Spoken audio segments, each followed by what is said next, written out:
Hi guys, and welcome to today's video on standard scores. Yes, really good to see you. This is part of our further maths course, and if you are here, you are obviously looking for how to work out standard scores that relate to the normal distribution and standard deviations and the 68, 95, 99.7 law, and so it goes on. And it is really good to see you. If you're an old hand and you have been watching my videos before, welcome back. And if you are new, it's really good to see you. If you can do me an honest favor, and over there is a red arrow just appearing for you to click and subscribe to my YouTube channel. I say this at the start of every video, but it's literally just me trying to do a pretty big job and record all of this content for you guys to do well. So if you can subscribe, it means the world to me. Thank you so much. Now, standard scores. By the end of this lesson, what I'm hoping you'll do is know what a standard score is, know how to calculate standard scores, and actually use them to compare performance. Standard scores are awesome, and believe it or not, we use them as teachers all the time. How? Well, we like to compare you across all sorts of different subjects. We like to sort of work out where do you fit in the group. Over here in Australia, the VCE is all based on this type of stuff, and so hopefully you'll get a better understanding of why we would use this stuff. But in the last lesson, we looked at something called the 68, 95, 99.7 law, and that's going to come in handy. If you haven't already seen that video, please go back and have a watch. It's on my YouTube channel. It's on MaffsGuru.com for you to watch as well. It'll just frame what we're about to do here. We're going to deal with standard scores. Now, the first thing to notice, ladies and gentlemen, is that standard scores are also known as Z-scores. Why? Who knows? Barry's been at it again. Thanks, Barry. Life couldn't be more complicated. You're calling it a standard score and you're calling it a Z-score. Whatever. But actually, believe it or not, you've already met them. But you've met them under a different guise. So let's go back to our normal distribution. Do you remember from the previous lesson, we could draw our normal curve or our bell curve. We could split it down to some sort of central value, and then we can split it into sections by drawing 3 lines. And this split into sort of 4 sections. And if you remember, these were called standard deviations. That there was 1 standard deviation. That distance there was 1 standard deviation. And that distance there was also 1 standard deviation. In fact, all of those distances are 1 standard deviation. So that was 1 SD, that was 2 SD, that was 3 SD. And if we go the other way, which is that way, then it's minus 1 SD, minus 2 SD, and minus 3 SD. And you're going to say, well, hold on a moment, what's this got to do with anything in terms of Z-scores? Well, ladies and gentlemen, I'm going to tell you now that those standard deviations, numbers 1, 2, 3, and minus 1, minus 2, minus 3, are also Z-scores. And you're going to say, what do you mean they're also Z-scores? Well, I know I'm scrolling off, but imagine I'm going back to drawing exactly the same diagram. Ooh, there we go. And there's my middle line. It's still my mean. Now, what I'm going to call my mean is a Z-score of 0. If I have a Z-score or a standard score of 0, it means I am smack bang on the mean. I'll come back to what that means in a moment. Still the same, 3 dotted lines. But now those are 1, 2, and 3. And so this axis here is my Z's, all right, my Z scores. And once again, if I split it into thirds this way, it's minus 1, minus 2, and minus 3, okay? So basically, standard deviations and Z scores are exactly the same. And you're going to say, well, why can't we just deal with standard deviations? Well, the point of it is, imagine I do a test in mathematics. Well, so this is maths. And I end up drawing my bell curve, and I know that my center, my mean score, was, say, 70 out of 100. And I had a standard deviation of 5. So that's 75 and 80, and so it goes on. But what about if you did a score that was actually, or a test that was actually in science? So this is now science, and the average score was 60. All right? Which group did better? Well, at this moment in time, we can't really tell, because I also need to know my standard deviation. So what if my standard deviation here was just 2? So I had a different mean and a different standard deviation. Well, what would be really good is if we could then compare your math score and your science score. And the way we do that is to use these Z scores. Each of these graphs has a different mean and a different standard deviation, but in each of them we can turn those standard deviations into Z scores, and then we can compare you and go, actually they did better in X, Y, and Z. So if we go back here, we needed a way to translate standard deviations into Z scores. And I've already shown you a graph. We've just had that 0, 1, 2, 3, and -1, -2, -3. But actually, when we have questions, and if you look at this question here, we've dealt with it in the previous video. The Cambridge Further Maths textbook series, Cambridge, thank you very much for letting me use these examples, basically had this question here, and we dealt with pizzas. Oh, hungry again. And so we were told that it was approximately normal, and we liked the word normal because it told me we were dealing with that curve with a mean of 25 and a standard deviation of 5. Okay, so basically what that meant was, if you remember, we would draw our bell curve, and there was a lot of drawing bell curves in this particular chapter. And so there we go. So what did we have my mean was? I think my mean was 25, yeah. So then I told you, write 25 on here. We knew the standard deviations were 5, which means that the gap between all of my dotted lines is equal to 5. So we said 30 and 35 and 40, and that was 20 and 15 and 10. And then we went off and we did some questions. We worked out percentages. But what we now need to do is work out a way of converting these actual numbers here, the 20, the 30, the 35 and the 40, into actual z-scores. So we need to try and find a way to turn 25 into 0, 30 into 1, 35 into 2, and 40 into the number 3. And that turns into -1, -2, and -3. So we're trying to turn each of those numbers into either 0, 1, 2, 3, or -1, -2, and -3. Now the good news is Barry has actually been quite kind to us in this particular instance. And you're going to say, who on earth is Barry? Well, he's the dude over here in Australia who makes life complicated. And actually he's turned around and said, right guys, to find the standard score. Now don't get confused because that just means the z-score. All you need to do is take the actual score they got, take away the average, and divide by the standard deviation. Okay, so let's go back to my example up here. To get my standard score, I'm going to take the actual score, take away the mean of the whole graph, and divide by 1 standard deviation. So let's take a score of 40. So let's just check. The z-score then is 40 minus the mean for the whole distribution. Well, they told me in the question the mean was 25. And it said divide it by 1 standard deviation, which is 1 gap, which is 5. So 45 minus 25 is 15. And 15 divided by 5 is 3. And whoop, whoop, yay, yay, it is. Oh, I'm so impressed. And let's just check one more. Let's check 20. So the z-score for 20 in that situation was, right, so the score, write down the score, 20, minus the average, the mean, which was 25, and divide it by my standard deviation. So 20 minus 25 is -5. And -5 divided by -5 is -1, and yes, this works. Now, as Barry is wont to do, he's very kindly given us this formula here in words, but he also wants to throw a spanner in the works and give it complicated letters. So, ladies and gentlemen, here we go. This is Barry's updated, and this is the one they're going to throw into an exam to try and trick you because maths is a big fat trick. But let's just compare. Standard score, we knew stood for Z. Well, there we go. There's my Z. So wherever I see the word standard score, Z. Actual score, well, it would appear that the letter X stands for my actual score. And this is it. X can be any number of the scores that we're looking for.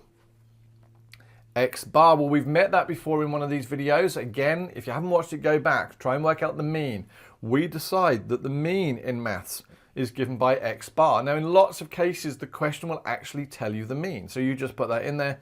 And S stands for my standard deviation. Again, remember back to that question, it gave me the standard deviation. All right, so Barry, we don't care about you anymore.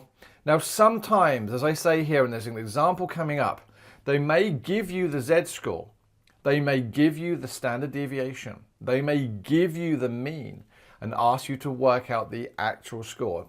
By that, what I'm saying is they want you to do it backwards. There's an example coming up, ladies and gentlemen. Don't worry about it. I'll show you. But let's put it into practice with an example. As I say throughout, this has been extracted from the Cambridge Further Mathematics textbook series over here in Australia, and it's freaking awesome. Thank you very much, Cambridge. So let me see. It says the height of a group of young women have a mean of X bar, see, X bar, of 160 centimeters and a standard deviation of 8. Right, what am I going to do here? Well, first things first, because I know I can, I'm going to draw a quick sketch. Here we go, bang, bang, bang, bang, bang. I'm going to put my mean on of 160, and I'm going to put one standard deviation of 8, so 168. Okay, Fine. Thank you very much. We can do this. Do I need to fill in the rest of the diagram? Actually, no, not with z-scores. I can happily leave it like that. So long as I know that that distance there is 8, we is good. Determine the standard or z-score. So it says find the z-score. When I do these questions, the first thing I do is I write down my formula. Z is equal to x minus x bar over s. Makes my life easier because all I've got to do now is plonk numbers in. Find the standard score of a woman who is 172 centimeters tall. They're asking you to find, that's your data item, and you're going to find the z-score. So for part A, we get 172. Let's do this properly, MaffsGuru. Z is equal to my score or height that they've given you minus my average height, we know is 160. So dividing by 8, which is 1 standard deviation. How am I going to work this out? Well, firstly, 172 minus 160 is 12. That should be an equal sign divided by 8. So bringing up my calculator, 12 divided by 8 gives me a staggering z-score of 1.5. 1.5. Now you're going to say, hold on a moment. All your z-scores were like real numbers. They were whole numbers. And I'm like, yes, I know. Doesn't really matter. We can have halves. We can have points of the works. Generally speaking, though, you'll either get whole numbers or 0.5s. So how does the answer to part B work? Exactly the same thing. Now they've given me 150 centimeters tall. So my z-score is equal to 150, the height or the score they've given me, minus the average. The average was 160, divided by my standard deviation of 8. So, ladies and gentlemen, firing up my calculator, 150 minus 160 divided by 8 gives me minus 1.25. Oh my goodness, now we've got quarters. In fact, now it would appear that we are doing tough maths, and as such, we can do difficult stuff. And so part C, 160, so the z-score, so we're having 160. We're taking away my mean of 160 and divided by 8. Now, I actually don't need to use my calculator there because I know that's the z-score of 0, which actually means it lies on the mean. How did we already know that? Well, we already knew that 160 was the mean, and they're going to throw in some trick questions for you. But do you see what I mean? We're just using the formula. Why do we need to use standard scores? I'm going to go back to that beginning thing. I've got Kylie and Jason, which is the neighbours couple, Jason Donovan and Kylie Minogue. Anyway, whole new discussion. Misspent youth. Basically, they're having a bit of a competition, and Kylie and Jason are trying to work out who is better amongst them. And the way they've decided to do that is actually to look at their next 2 tests. So, sadly though, they weren't doing the same subject. Kylie was doing physics and Jason got a score on his further maths exam. And as we can see here, there is a table of information. Now, if we look at just the raw score, we see here that Jason scored 75, Kylie scored 70, and as such then, whoop whoop, Jason must be better. Yes, he got a higher score. Well, actually no. All we know is his score. We don't know what it was out of, so we can't convert these into percentages. But what we do know is we know the mean and the standard deviation. So they're giving me an x bar value and they're giving me an s value.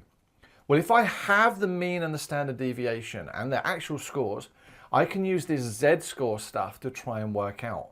Okay, so what I'm going to do is take each of their results, work out their z-scores, and then compare them. Okay, so let's see, bringing that table up slightly, let's see what we've got with Jason. So Jason's z-score is given by the score he got, which was 75, minus the average for his test, divided by my standard deviation. So firing up my calculator, what do we have? 75 minus 65, oop, no, that doesn't say 75 at all. 75 minus 65 equals, and divide that by 10. Now, a lot of you are screaming at me going, seriously, you needed a calculator to do that? Well, not really, don't need to judge, but yes, I used a calculator just to make sure. So Jason's z-score was 1, which if we remember, when we go back to our quick sketch, there is the mean. So there is my x bar value, and here now is a z-score of 1. Let's write that actually as a z-score of 0. So Jason's fitting on that line somewhere there. What about Kylie? Well, Kylie got 70, 60, and 5.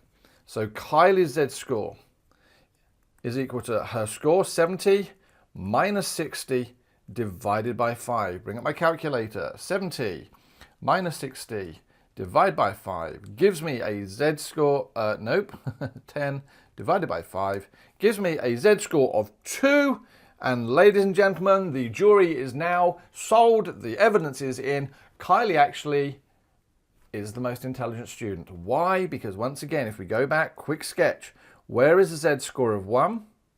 So there is 0, there is 1, there is 2. It puts her higher up, further towards the right-hand side of my normal distribution, and so she is more intelligent. Go Kylie! What do the results suggest? Well, that would be a sentence that you would write and say, the results suggest that Jason's z-score of 1 and Kylie's z-score of 2 suggest that Kylie has outperformed Jason on that test. See what I did there?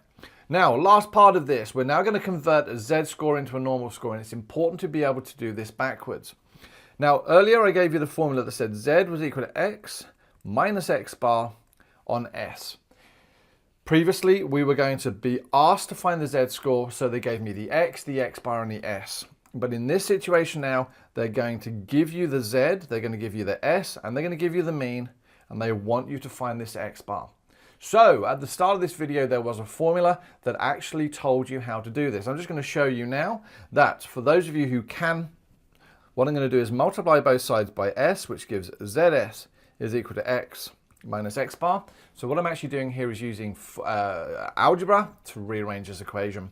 And moving it a bit so I've got some room. That will tell me that my x value is given by z-score times by the standard deviation plus my mean. So this formula here basically allows us to do it backwards. This is finding the score or the height or the data item when I've been given the z-score. As an example, a class test out of 50 has a mean mark of 34. So there we go. So we've got x bar is equal to 34. We've got s is equal to 4. Joe's standard test mark was minus 1.5. So do I have all of the information I need? I should Coco. So I can put that into my formula that says to find my actual score, I take my z-score of minus 1.5. I times it by my standard deviation of 4, and I add on my mean. So again, firing up my calculator, what do we get? So, bracket minus 1.5, close bracket, times by 4, plus 34, gives me a grand total of 28. So there we go. So what does that actually mean? What it means is that Joe's actual mark was 28 out of 50.